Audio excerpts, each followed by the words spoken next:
Bonjour et bienvenue, voici notre tour d'horizon économique, géopolitique, énergétique et boursier. Nous sommes le lundi 9 février pour comprendre comment tourne une planète finance de plus en plus haut dans la stratosphère. C'est sur l'inforruptible et nulle part ailleurs.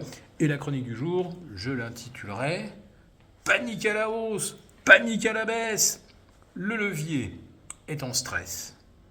Mais ne nous parlez pas de stress aujourd'hui, en ce lundi 9 février, de tous les records. Alors d'abord un mini crack à la hausse pour bien démarrer la journée au Japon. 5% de hausse sur le Nikkei à l'ouverture, presque 4% de hausse sur le Topix. Et en clôture, des records historiques littéralement pulvérisés avec un Nikkei au-delà des 57 000 points et un Topix qui s'est envolé au-delà des 3008. C'est presque 3% au-delà des précédents records. Des fois, pour aller au-delà, il faut une semaine, 2 semaines pour gagner 3%. Là, il a fallu 3 secondes. Bah oui, le temps que le marché rouvre, après le triomphe électoral de Sanae Takaichi, qui a bien gagné son pari, mais qui pensait qu'elle risquait de le perdre. Sanae Takaichi, qui a promis au Japon une relance fiscale. Enfin, une relance surtout par l'abaissement de la fiscalité.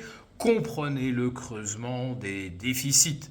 Oui, mais les marchés adorent, cela va dans un premier temps, remettre en route la machine économique nippone, tandis que les déficits vont de nouveau se creuser. Et pendant que les indices japonais battaient des records, eh bien, c'était également autour de l'emprunt à 10 ans, l'emprunt de référence, qui bondit vers 2,29%. On voit également le 30 et le 40 ans repasser la barre des 3,50, des 3,70. Les taux sont au zénith, mais aujourd'hui, c'est la fête. La semaine dernière, en revanche, c'était pas du tout la fête pour les marchés américains. Et pourtant, aujourd'hui, eh bien voilà, nouveau record égalé sur le Dow Jones à plus de 50 100. Record historique pour l'Eurostoxx à 6045. Et nous avons un DAX qui est pas mal avec plus 0,8. En tout cas aujourd'hui quand même, ça fait 3 records. Japon, États-Unis, Europe. Ah oui, j'oubliais. Le MSCI World, bien sûr. Autrement dit, tous les marchés du monde sont au plus haut.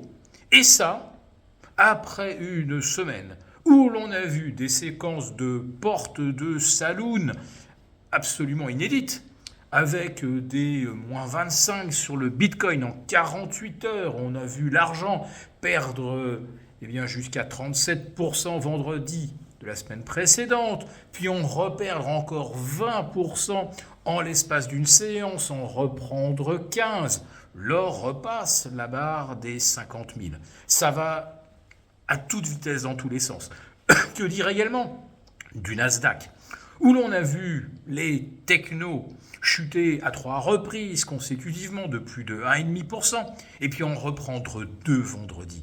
Et le Dow Jones qui lui s'envole de 2,5 pour établir un nouveau record à 50 100 points.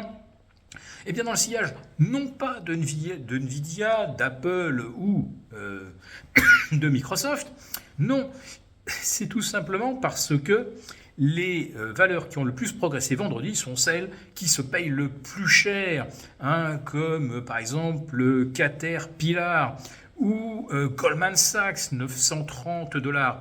Et le Dow Jones étant pondéré non pas par les capitalisations, mais par la valeur algébrique, eh bien, ça nous fait un record en trompe-l'œil. En fait, la semaine dernière, qu'est-ce qui s'est passé ? 10 000 milliards de valeurs boursières ont été détruits entre lundi et jeudi soir. Là, je parle de toutes les valeurs technologiques. Et vendredi, eh bien, ce sont seulement 2 000 milliards de plus qui se sont ajoutés avec le record du Dow Jones. Autrement dit, on arrive à battre un record malgré 8 000 milliards de valeurs boursières détruites.